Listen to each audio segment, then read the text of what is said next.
अब देखेंगे 20 मिनट में 20 खबर।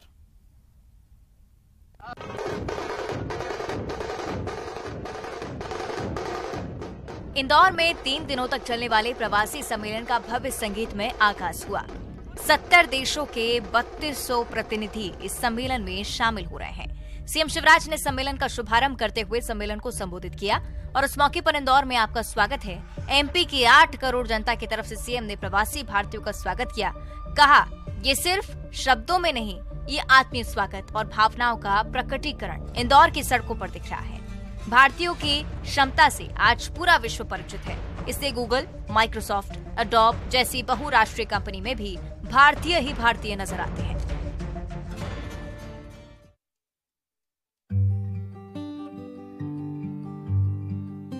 प्रवासी भारतीय सम्मेलन का रविवार को इंदौर में आगाज हुआ। सीएम शिवराज सिंह चौहान ने प्रवासी भारतीय दिवस का उद्घाटन किया। युवा प्रवासी भारतीय दिवस सम्मेलन में मुख्यमंत्री शिवराज सिंह चौहान ने कहा कि अब भारत के पास मेक इन इंडिया और डिजिटल इंडिया है। पीएम मोदी के नेतृत्व में अब देश आत्मनिर्भर बन रहा है। इसी दौरान मध्य प्रदेश के गृह मंत्री नरोत्तम मिश्रा ने प्रवासी भारतीय दिवस के दौरान जियो के ट्रू 5G एक्सपीरियंस सेंटर में अत्याधुनिक जियो ग्लास का अनुभव किया।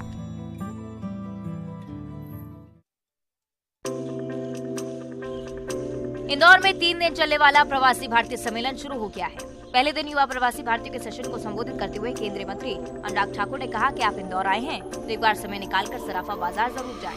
एक बार जाएंगे तो बार बार जाने का मन करेगा। मुख्यमंत्री शिवराज सिंह चौहान ने मंत्री ठाकुर की बात को आगे बढ़ाते हुए कहा, मैं तो कहता हूँ कि आप सभी 56 दुकान भी जाइएगा। केंद्रीय विदेश मंत्री एस जयशंकर ने भी इंदौर की तारीफ की। उन्होंने कहा कि इंदौर न केवल देश का सबसे स्वच्छ शहर है बल्कि ये बड़े दिल वालों का शहर है। मैं सराफा तो नहीं गया, लेकिन कल रात 56 दुकान जरूर गया था। 3 दिन तक चलने वाले प्रवासी भारतीय सम्मेलन में 70 देशों के 3200 प्रवासी भारतीय शामिल हुए। सोमवार को प्रधानमंत्री नरेंद्र मोदी और मंगलवार को राष्ट्रपति द्रौपदी मुर्मू शामिल होंगी। वहीं सम्मेलन में शामिल होने आए सूरीनाम के राष्ट्रपति चंद्रिका प्रसाद संतोखी ने उज्जैन में पहुंचकर बाबा महाकाल के भी दर्शन किए।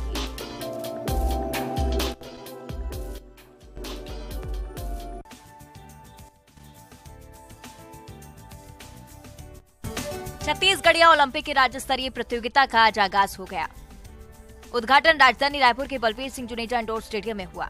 इसमें गिल्ली डंडा, पिट्ठू, फुकड़ी, गेड़ी, दौड़ और भवरा की प्रतियोगिता का आयोजन किया गया। ग्रामीण से लेकर राज्य तक कुल 6 स्तरों पर ये प्रतियोगिता आयोजित की जाएगी। मुख्यमंत्री ने दीप प्रज्वलित कर छत्तीसगढ़ महतारी की पूजा अर्चना कर राज्य स्तरीय प्रतियोगिताओं का शुभारंभ किया। इस आयोजन में 14 तरह की खेल विधाओं को शामिल किया गया है। इसमें गिल्ली डंडा, पिट्ठूल, संखली, लंगड़ी दौड़, कबड्डी, खो खो, रस्साकशी, बाटी, बिल्लस, फुगड़ी, गेड़ी दौड़, भवरा, 100 मीटर दौड़ और लंबी कूद आदि शामिल है।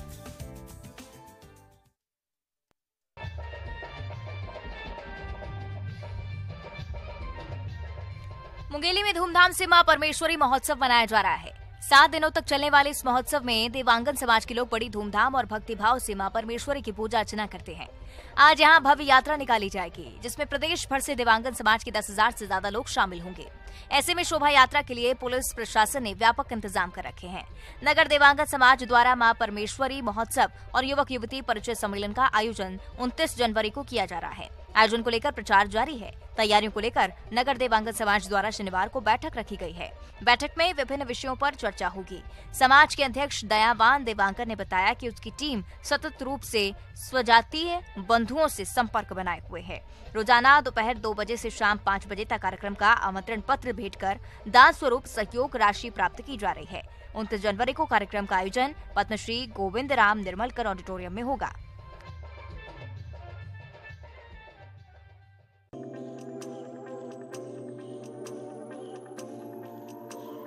प्रदेश के कूनो राष्ट्रीय उद्यान में एक बार फिर 12 चीतों को लाने की तैयारी है।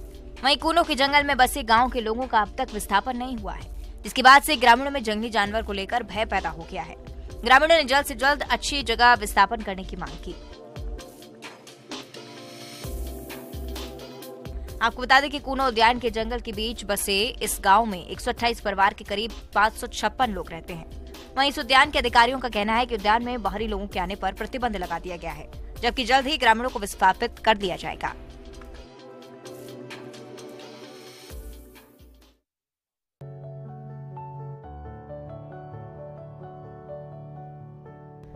आइए अब आपको एक ऐसी बेटी की कहानी सुनाते हैं जिसने सही प्लानिंग और कड़ी मेहनत से वो कर दिखाया जिसकी किसी ने उम्मीद भी नहीं की थी। ये कहानी स्मारिका चंद्राकर की है। स्मारिका ने इंजीनियरिंग और MBA की डिग्री लेकर पुणे में अपना करियर बनाया। वो एक निजी कंपनी में ऊंची तनख्वाह पर नौकरी कर रही थी, ठाट बाट के साथ अपनी जिंदगी जी रही थी। लेकिन आप ये जानकर हैरान रह जाएंगे कि स्मारिका ये सब छोड़कर अपने गाँव लौट गयी। वहाँ उन्होंने सब्जी की खेती शुरू की। आज 2 साल में स्मारिका का सालाना टर्नओवर 1 करोड़ के पार हो चुका है। वो 100 से ज्यादा लोगों को रोजगार भी दे रही हैं। इस काम में स्मारिका को उनके पिता, भाई और बहन का भी साथ लगातार मिलता रहा, जिसने उन्हें इतना कामयाब बनाया।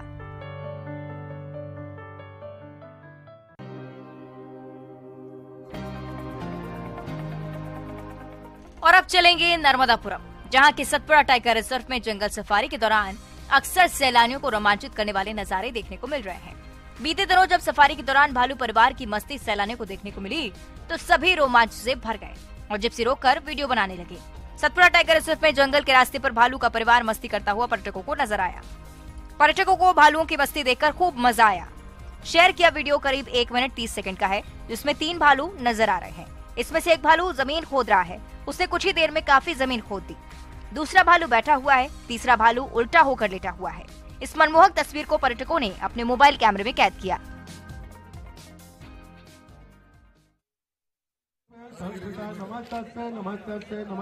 सुकमा के नक्सल प्रभावित इलाके में CRPF जवान ने 12 जोड़ों की शादी कराकर मिसाल पेश की है।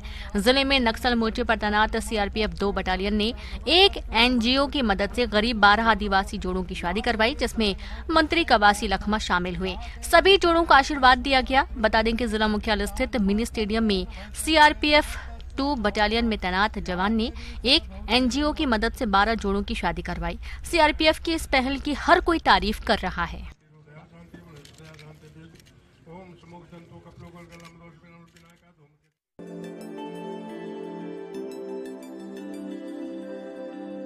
मोहला मानपुर जिले के घोर नक्सल प्रभावित क्षेत्र मदनवाड़ा थाना क्षेत्र में SP पहुंचे। SP ने बाइक से इन क्षेत्रों का दौरा किया।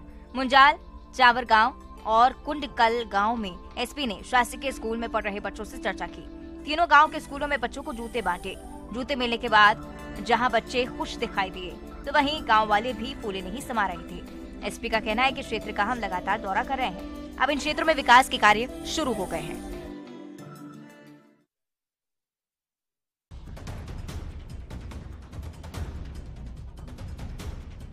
भोपाल में बदमाश के हौसले इस कदर बुलंद हैं कि उन्हें कानून और पुलिस का जरा भी खौफ नहीं। टीवी स्क्रीन पर ये लोग गुंडे बदमाश हैं जो एक युवक को घेर लेते हैं। उसके बाद युवक पर एक-एक कर वार करते हैं।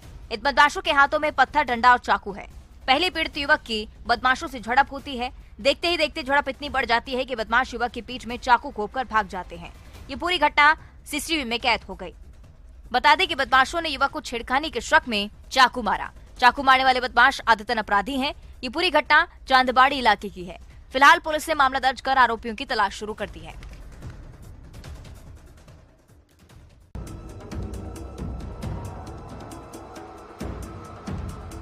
जब किस्मत साथ ना हो तो कुछ भी कर लीजिए, आपके हाथ कुछ आने वाला नहीं है। दरअसल सिंगरौली का एक CCTV फुटेज सामने आया है। इस फुटेज में आप देख सकते हैं कि कैसे चोर बाइक पर हाथ साफ करने आया था। CCTV कैमरे में जहां एक चोर एक बाइक चुराने की नियत से बाइक के पास पहुंचा और उसका लॉक खोलने का प्रयास शुरू किया। हर तरह से उसने बाइक के लॉक को खोलने की कोशिश की, लेकिन किस्मत ने साथ नहीं दिया और चोर को खाली हाथ लौटना पड़ा। दरअसल चोर ने बाइक का लॉक खोलने का कई बार प्रयास किया, लेकिन वो इसमें सफल नहीं हो पाया और फिर खाली हाथ उसे लौटना पड़ा। पूरा मामला सिंगरौली जिले की विंध्यनगर थाना क्षेत्र का है। हालांकि इस मामले में पुलिस के पास कोई शिकायत नहीं की गई थी।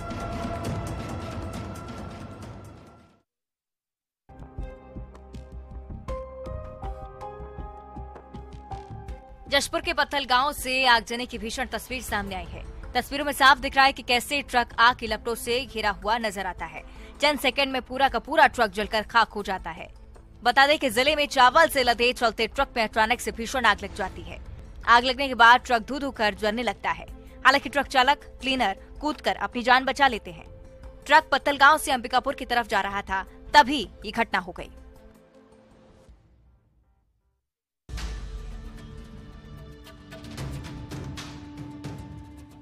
ओरछा में ट्रैफिक नियमों की धज्जियां उड़ाता एक कार सवार ट्रैफिक पुलिस के मना करने पर पुलिस से ही भिड़ गया। पूरा मामला पर्यटन नगरी ओरछा का है, जहां पर मंदिर के मुख्य चौराहे पर एक युवक ने अपनी कार बीच रोड पर लगाई हुई थी, जिसको लेकर ट्रैफिक पुलिस ने उसको हटाने को कहा, लेकिन कार हटाने की बजाय युवक ट्रैफिक पुलिस से ही भिड़ गया। गाड़ी से बाहर निकलकर लड़ाई झगड़ा करने लगा। वहां से निकल रही एक महिला यात्री ने भी युवक को समझाया, लेकिन युवक महिला के साथ भी बदतमीजी से बात करने लगा, जिसका वीडियो सोशल मीडिया पर वायरल हो रहा है और लोगों ने युवक पर कार्रवाई करने की अब मांग की है।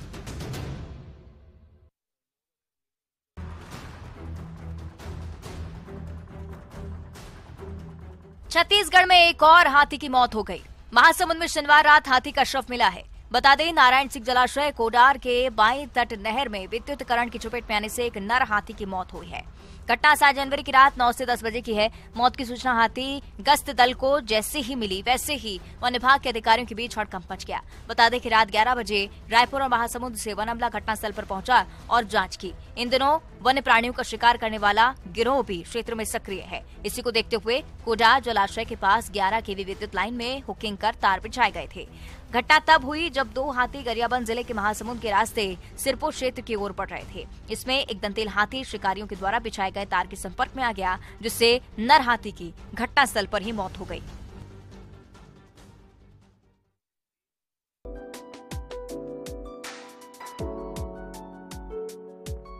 मध्य प्रदेश की पूर्व मुख्यमंत्री उमा भारती ग्वालियर जिले के लाल पिटारा गौशाला पहुंची। उन्होंने गायों के बीच गौशाला में वक्त गुजारा, गायों को दुलार कर चारा खिलाया। लाल टिपारा गौशाला को लेकर उमा भारती बोली, ये प्रदेश की वास्तविक आदर्श गौशाला है। इसे भारत की सर्वोच्च व्यवस्था वाली गौशाला कहूं तो अतिशोक्ति नहीं होगी। यहाँ रानी महारानी की तरह गाय की सेवा होती है। ये गौशाला सरकार और समाज के साथ संतों का मिला जुला हुआ प्रयास है। उमा ने कहा कि सभी लोगों से अपील है कि मधुशाला छोड़ो, गौशाला की ओर बढ़ो, शराब छोड़ो, देसी गाय का दूध पियो, स्वस्थ रहो, प्रसन्न रहो। प्रदेश में गौशालाओं के ठीक प्रबंधन न होने पर उमा भारती ने कहा, गौशालाओं की असफलता के पीछे प्रबंधन समिति की असफलता है। अगर गाय को धन कमाने का साधन बना लिया तो गाय की दुर्दशा ही होगी। कहा कि सीएम शिवराज सिंह चौहान को कई बार सलाह दे चुकी हूँ, गौशाला को तब तक स्वीकृत मत करो जब तक ये सुनिश्चित न हो जाए कि वो चल भी पाएगी या नहीं।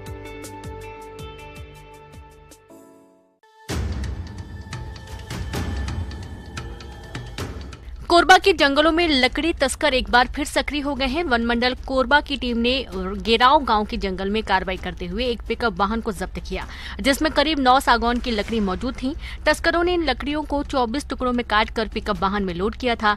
जब्त लकड़ी की कीमत लाखों में बताई जा रही है। दरअसल वन अमले को मुखबिर से सूचना मिली थी कि जंगल में तस्कर लकड़ी चोरी करने पहुंचे हैं, जिसके आधार पर वन अमले ने कार्रवाई की। कार्रवाई के दौरान तस्करों ने वन कर्मचारियों पर वाहन चढ़ाने की भी कोशिश की, लेकिन वन कर्मियों की सजगता से वे बच गए। हालांकि तस्कर भागने में सफल रहे।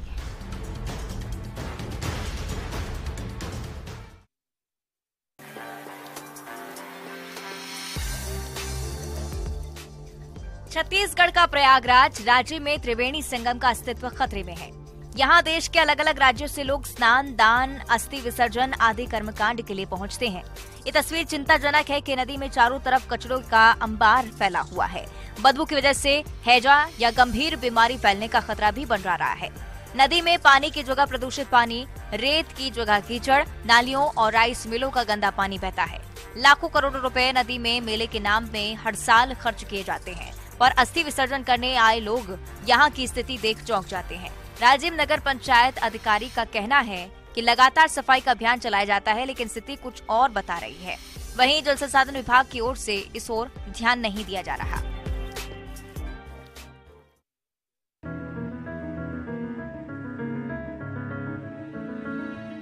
छत्तीसगढ़ के सबसे ऊंची जगह पर है एक रेलवे टनल, जिसमें से ट्रेन गुजरने के दौरान ट्रेन की रफ्तार 10 किलोमीटर प्रति घंटे की हो जाती है।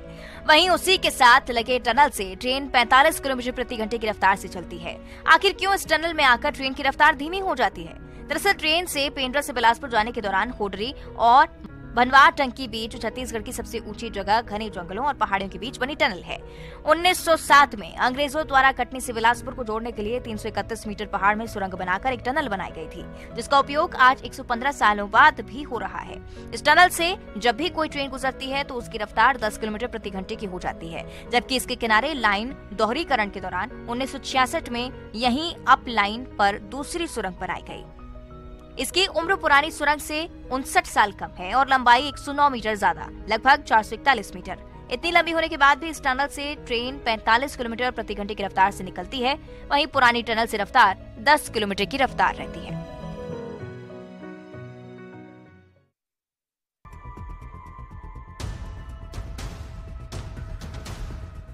सरकार ने महिला स्व सहायता समूहों को आत्मनिर्भर बनाने सार्थक पहल की है। स्व सहायता समूहों को समर्थन मूल्य पर धान और गेहूं खरीदी करने की व्यवस्था की, मगर महिला स्व सहायता समूह के नाम पर बिचौलिए सक्रिय हैं। राजनीतिक रसूख का इस्तेमाल कर समर्थन मूल्य पर खरीदी केंद्र खोल लाखों का झोल माल कर रहे हैं। इन खरीदी केंद्रों में एक भी महिला नजर नहीं आती, सिर्फ नाम मात्र है कि महिला स्व सहायता केंद्र है, तो चल रहे हैं, लेकिन पूरा काम बिचौलिए और पुरुष ही संभाल रहे हैं। सतना जिले में 145 खरीदी केंद्र संचालित हैं, जो समर्थन मूल्य पर वर्तमान में किसानों से धान की खरीदी कर रहे हैं। 145 में से 77 खरीदी केंद्र महिला स्व सहायता केंद्र हैं, जिन्हें जिला प्रशासन ने अधिकृत किया है। महिलाओं के नाम सिर्फ कागजी हैं, जबकि पूरा काम पुरुष बिचौलिए कर रहे हैं। खरीदी केंद्र में एक भी महिला समूह की महिलाएं नजर नहीं आती हैं। गांव के रसूखदार लोग खरीदी केंद्र का संचालन कर रहे हैं।